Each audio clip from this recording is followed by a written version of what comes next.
الحمد للہ رب العالمین والصلاة والسلام علی سید الانبیاء والمرسلین اما بعد فاعوذ باللہ من الشیطان الرجیم بسم اللہ الرحمن الرحیم۔ آج بہار شریعت اس کی جلد نمبر 1 حصہ اول میں جو بیان چل رہا ہے ایمان و کفر کا بیان، اس میں ایک اور باطل فرقے یعنی رافضی جو کہ شیعہ کے نام سے مشہور ہیں، اہل تشیع بھی کہتے ہیں، ان کے بارے میں انشاءاللہ تعالی ہم بنیادی چیزیں سیکھنے اور سمجھنے کی کوشش کریں گے، اور ان چیزوں کو بیان کرنے کا مقصد یہی ہے کہ ہمیں ان باطل فرقوں کے بارے میں علم ہو تاکہ ہم ان سے بچیں اور دوسروں کو بچائیں، حکمت عملی سے، پیار محبت سے اپنے سنی بہن بھائیوں کو سمجھائیں، اور جو ان کی دوستی کی وجہ سے ان کے ساتھ اٹھتے بیٹھتے ہیں تو ان کو راہ راست پہ لائیں اور ان کی اون سے جان چھڑائیں۔ تو اچھی نیتوں کے ساتھ اللہ کی رضا کے لیے سبق پڑھنے سننے کی نیت کر لیجئے۔ جو کچھ باتیں بیان ہوں گی انشاءاللہ تعالی ان پہ عمل بھی کریں گے۔ نمبر 2، رافضی۔ ان کے مذہب کی کچھ تفصیل اگر کوئی دیکھنا چاہے تو تحفہ اثنا عشریہ دیکھے۔ اس کتاب کے مصنف حضرت شاہ عبدالعزیز محدث دہلوی رحمۃ اللہ تعالی علیہ ہیں، اور یہ کتاب اپنے موضوع میں لاجواب و بے نظیر ہے۔ چند مختصر باتیں یہاں گزارش کرتا ہوں۔ یہ مفتی امجد علی اعظمی علیہ رحمہ تحریر فرما رہے ہیں شیعوں کے بارے میں۔ صحابہ کرام رضی اللہ تعالیٰ عنہم کی شان میں یہ فرقہ نہایت گستاخ ہے، یہاں تک کہ ان پر سب و شتم یعنی لعن طعن ان کا عام شیوہ ہے، بلکہ باستثناء چند یعنی چند کے علاوہ سب کو معاذ اللہ کافر و منافق قرار دیتا ہے۔ حضرات خلفائے ثلاثہ، خلیفہ کی جمع خلفاء، ثلاثہ کہتے ہیں 3 کو، اس سے مراد کون ہیں؟ سیدنا ابو بکر، سیدنا عمر، سیدنا عثمان رضی اللہ تعالیٰ عنہم اجمعین۔ ان کی خلافت راشدہ کو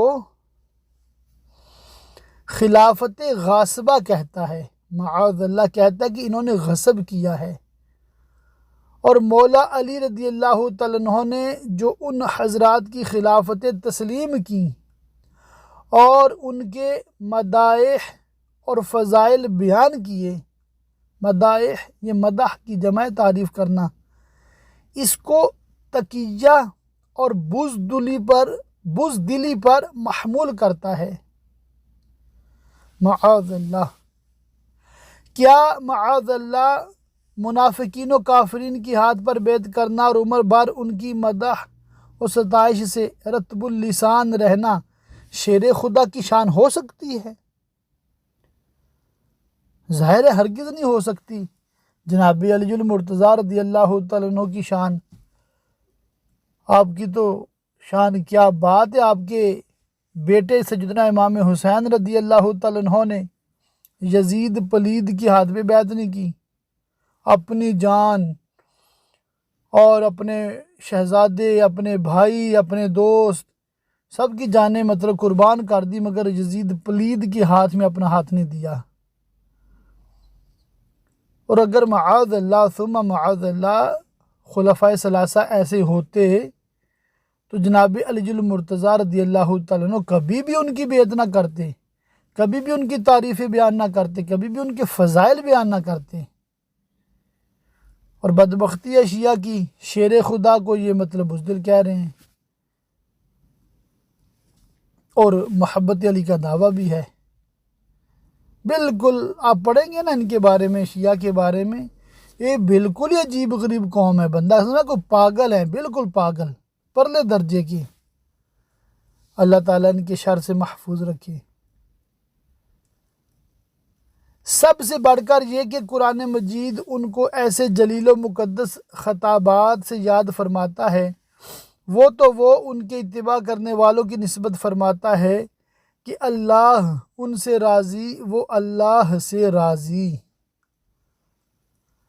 کیا کافروں منافقوں کے لیے اللہ عز و جل کے ایسے ارشادات ہو سکتے ہیں؟ پھر نہایت شرم کی بات ہے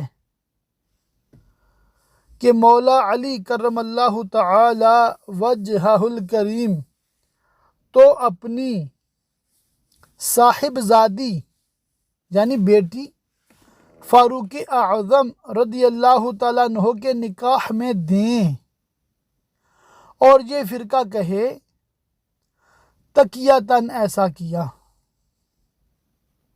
یہ لفظ تقیہ 2 بار استعمال ہوا۔ تقیہ کا مطلب یہ ہے کہ سچ جو ہے اس کو چھپا لینا، جھوٹ بولنا۔ تو معاذ اللہ یہ مطلب نسبت کرتے ہیں تقیہ کی جناب علی کی طرف۔ کیا جان بوجھ کر کوئی مسلمان اپنی بیٹی کافر کو دے سکتا ہے؟ نہ کہ وہ مقدس حضرات جنہوں نے اسلام کے لیے اپنی جانیں وقف کر دیں اور حق گوئی اور اتباع حق میں لا یخافون لومۃ لائم، اس کا ترجمہ ہے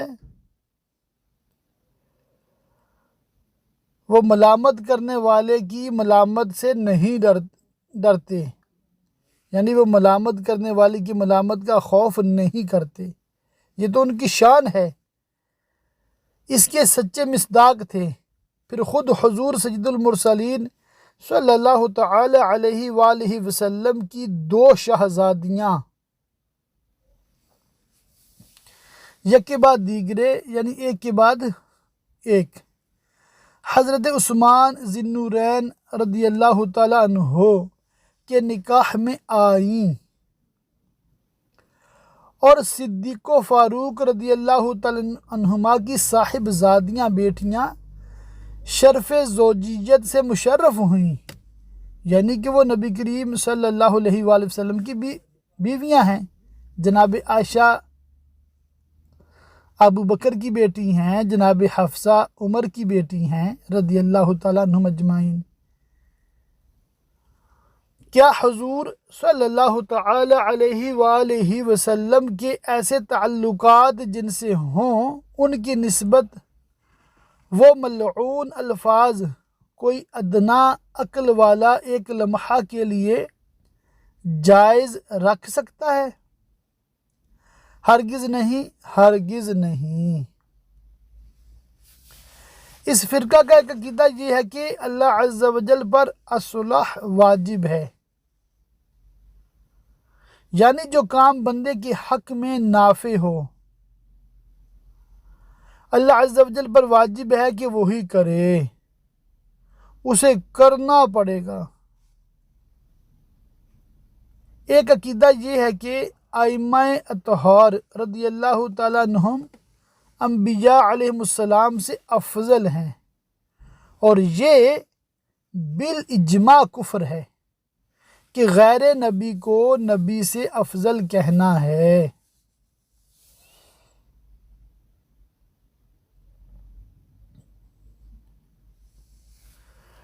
تو یہ مطلب بالکل کفریہ عقیدہ ہے۔ ایک عقیدہ یہ ہے کہ قرآن مجید محفوظ نہیں، بلکہ اس میں سے کچھ پارے یا صورتیں یا آیتیں یا الفاظ امیر المومنین عثمان غنی رضی اللہ تعالیٰ عنہ یا دیگر صحابہ رضی اللہ تعالیٰ رضی اللہ تعالی علیہم نے نکال دیے۔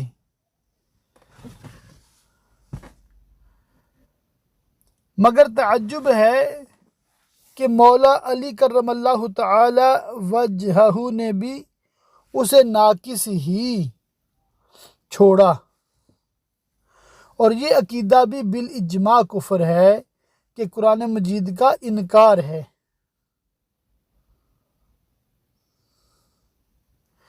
ایک عقیدہ یہ ہے کہ اللہ عز و جل کوئی حکم دیتا ہے، پھر یہ معلوم کر کے کہ مصلحت اس کے غیر میں ہے پچتاتا ہے، معاذ اللہ۔ اور یہ بھی یقینی کفر ہے کہ خدا کو جاہل بتانا ہے۔ ایک عقیدہ یہ ہے کہ نیکیوں کا خالق اللہ ہے اور برائیوں کے خالق یہ خود ہیں۔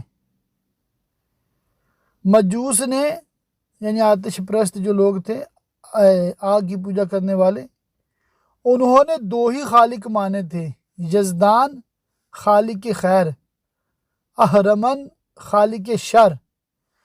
ان کے خالقوں کی گنتی ہی نہ رہی، اربوں سنکھوں خالق ہیں۔ تو یہاں تک شیعہ کے بارے میں تھا۔ اب موجودہ جو دیوبندی ہیں، یہ چونکہ عقیدے نظریے کے لحاظ سے وہابی ہیں، اس لیے ان کو وہابی کا ٹائٹل دیا گیا۔ یہاں پر تیسرا فرقہ ہے، تو ان کے بارے میں بھی کچھ ہم پڑھیں گے۔ وہابی یہ ایک نیا فرقہ ہے جو 1209 ہجری میں پیدا ہوا۔ اس مذہب کا بانی محمد بن عبد الوہاب نجدی تھا، جسے ہم شیخ نجدی بھی کہتے ہیں نا۔ کاٹ کر رکھ دیا شیخ نجدی کا سر، خنجر اعلی حضرت پہ لاکھوں سلام۔ یعنی کہ فتنہ نجدیت کو ختم کر کے رکھ دیا اعلی حضرت علیہ رحمہ نے۔ تو یہ نجدی، نجد موجودہ جو کیپٹل ہے سعودی عربیہ کا، اس کو کہتے ہیں ریاض۔ تو یہ ریاض کا رہنے والا تھا، اس کا نام محمد تھا، اور ابن عبد الوہاب یعنی عبد الوہاب کا یہ بیٹا تھا۔ عبد الوہاب ایک سنی مسلمان تھا، یہ ذہن میں رکھیے گا۔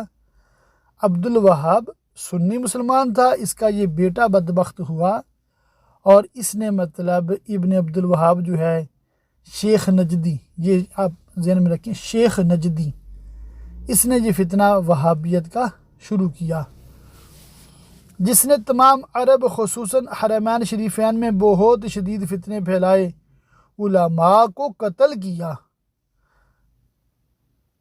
یہ اوٹومن امپائر کا دور تھا اس وقت، یہ بھی ذہن میں رکھیے گا۔ خلافت عثمانیہ کا دور تھا جب ان کا فتنہ عرب میں شروع ہوا۔ صحابہ کرام و ائمہ و علماء و شہداء کی قبریں کھود ڈالیں۔ روزہ انور کا نام معاذ اللہ صنم اکبر رکھا تھا، یعنی بڑا بت، اور طرح طرح کے ظلم کیے، جیسا کہ صحیح حدیث میں حضور اقدس صلی اللہ تعالی علیہ وآلہ وسلم نے خبر دی تھی کہ نجد سے فتنے اٹھیں گے اور شیطان کا گروہ نکلے گا۔ وہ گروہ 1200 برس بعد یہ ظاہر ہوا۔ علامہ شامی رحمہ اللہ تعالی نے اسے خارجی بتایا، یعنی کہ جیسے وہ جناب علی المرتضیٰ رضی اللہ تعالیٰ عنہ کے ساتھ کچھ لوگ تھے، بعد میں وہ خوارج بن گئے، خارجی بن گئے، اور معاذ اللہ سیدنا علی اور سیدنا امیر معاویہ رضی اللہ تعالیٰ عنہما پر کفر کا فتویٰ دیتے تھے۔ وہ ایسے بدبخت تھے۔ پھر ان سے جناب علی المرتضیٰ رضی اللہ تعالیٰ عنہ نے جنگ بھی فرمائی تھی، کچھ طائب ہو گئے، کچھ مارے گئے، کچھ غائب ہو گئے، مطلب بھاگ گئے۔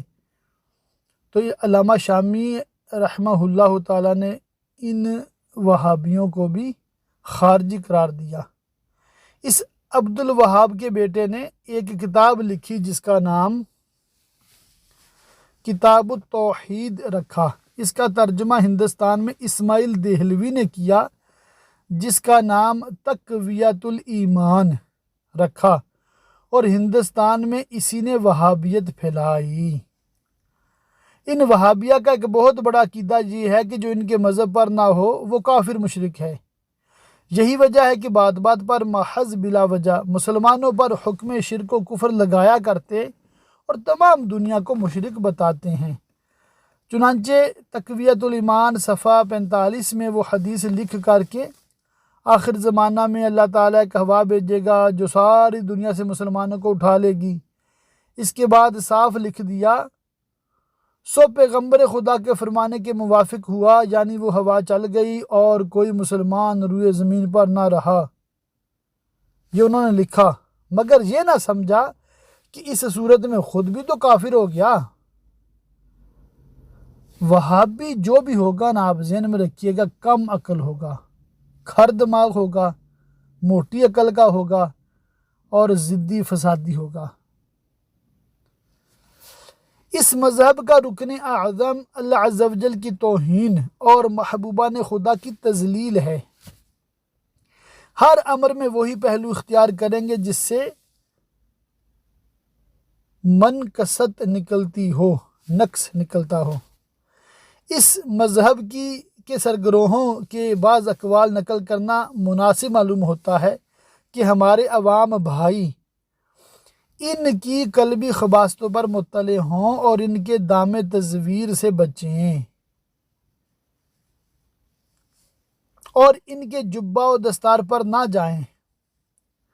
برادران اسلام بغور سنیں اور میزان ایمان میں تول لیں کہ ایمان سے زیادہ عزیز مسلمان کے نزدیک کوئی چیز نہیں، اور ایمان اللہ و رسول عز و جل و صلی اللہ تعالی علیہ وسلم کی محبت و تعظیم ہی کا نام ہے۔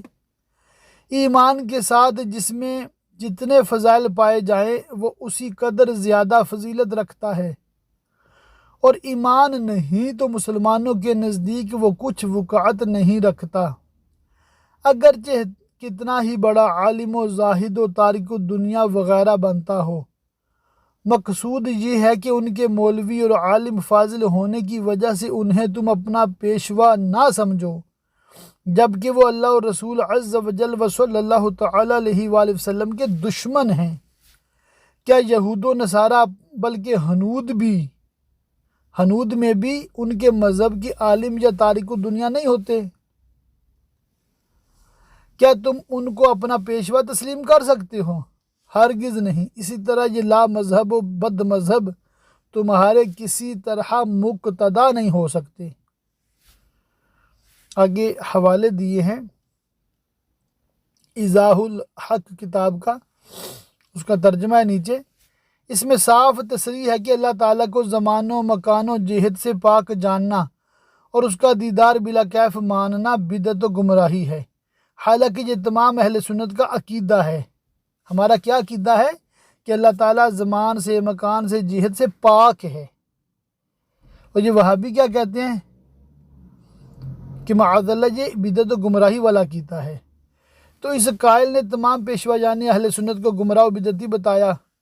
بحر الرائق اور در مختار وہ عالمگیری میں ہے کہ اللہ تعالیٰ کے لیے جو مکان ثابت کرے کافر ہے۔ تقویۃ الایمان صفحہ 60 میں یہ حدیث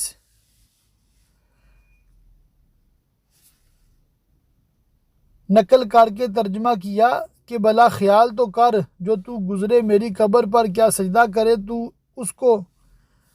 اس کے بعد فعل یعنی فائدہ لکھ کر فائدہ یہ جڑ دیا، یعنی میں بھی ایک دن مار کر مٹی میں ملنے والا ہوں۔ استغفر اللہ۔ حالانکہ نبی صلی اللہ تعالی علیہ وآلہ وسلم فرماتے ہیں ان اللہ حرم علی الارض ان تاکل اجساد الانبیاء، اللہ تعالیٰ نے اپنے انبیاء علیہ السلام کے اجسام کھانا زمین پر حرام قرار دیا۔ فنبی اللہ حی یرزق، تو اللہ عز و جل کے نبی زندہ ہیں، روزی دیے جاتے ہیں۔ اسی تقویۃ الایمان صفحہ 19 میں ہے ہمارا جب خالق اللہ ہے اور اس نے ہم کو پیدا کیا تو ہم کو بھی چاہیے کہ ہم تو ہم کو بھی چاہیے کہ اپنے ہر کاموں میں پر اسی کو پکاریں، اور کسی سے ہم کو کیا کام، جیسے جو کوئی ایک بادشاہ کا غلام ہو چکا تو وہ اپنے ہر کام کا علاقہ اسی سے رکھتا ہے، دوسرے بادشاہ سے بھی نہیں رکھتا، اور کسی چوڑے چمار کا تو کیا ذکر۔ انبیاء کرام و اولیاء اعظام کی شان میں ایسے ملعون الفاظ استعمال کرنا کیا مسلمان کی شان ہو سکتی ہے؟ صراط مستقیم صفحہ 95 کا حوالہ ہے۔ مسلمانوں، یہ ہیں امام الوہابیہ کے کلمات خبیثات، اور کس کی شان میں؟ حضور اقدس صلی اللہ تعالیٰ علیہ وآلہ وسلم کی شان میں۔ جس کے دل میں رائی برابر بھی ایمان ہے وہ ضرور یہ کہے گا کہ اس قول میں گستاخی ضرور ہے۔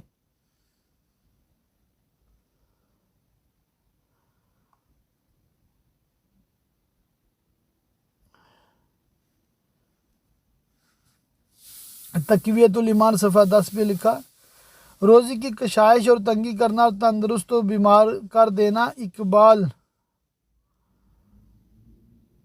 و ادبار دینا، حاجتیں بر لانی، بلائیں ٹالنی، مشکل میں دستگیری کرنی، یہ سب اللہ ہی کی شان ہے، اور کسی انبیاء اولیاء بھوت پری کی یہ شان نہیں جو کسی کو ایسا تصرف ثابت کرے، اس سے مرادیں مانگے اور مصیبت کے وقت اس کو پکارے، سو وہ مشرک ہو جاتا ہے۔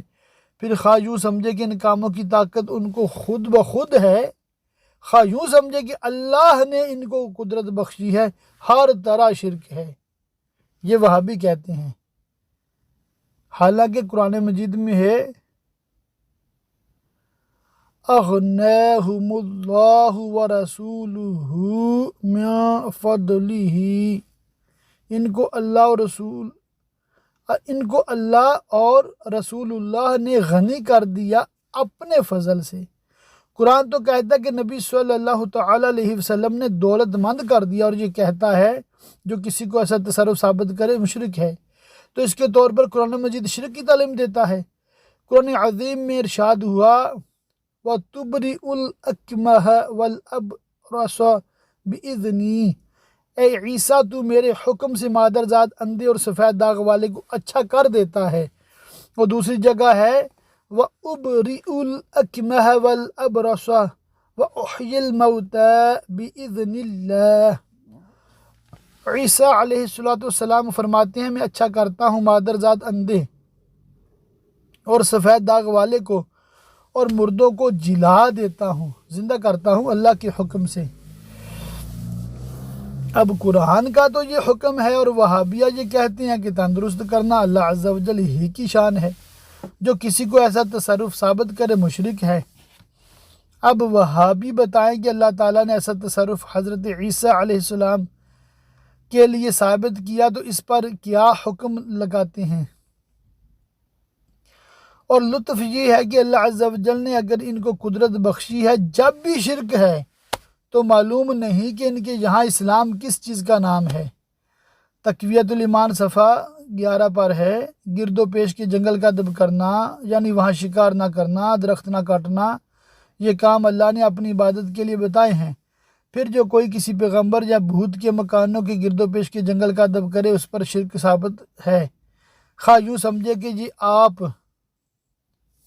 ہی اس تعظیم کے لائق ہے، یا یوں کہ ان کی اس تعظیم سے اللہ خوش ہوتا ہے، ہر طرح شرک ہے۔ متعدد حدیثوں میں یہ ارشاد فرمایا کہ ابراہیم نے مکہ کو حرم بنایا اور میں نے مدینے کو حرم کیا، اس کے ببول کے درخت نہ کاٹے جائے، اس کا شکار نہ کیا جائے۔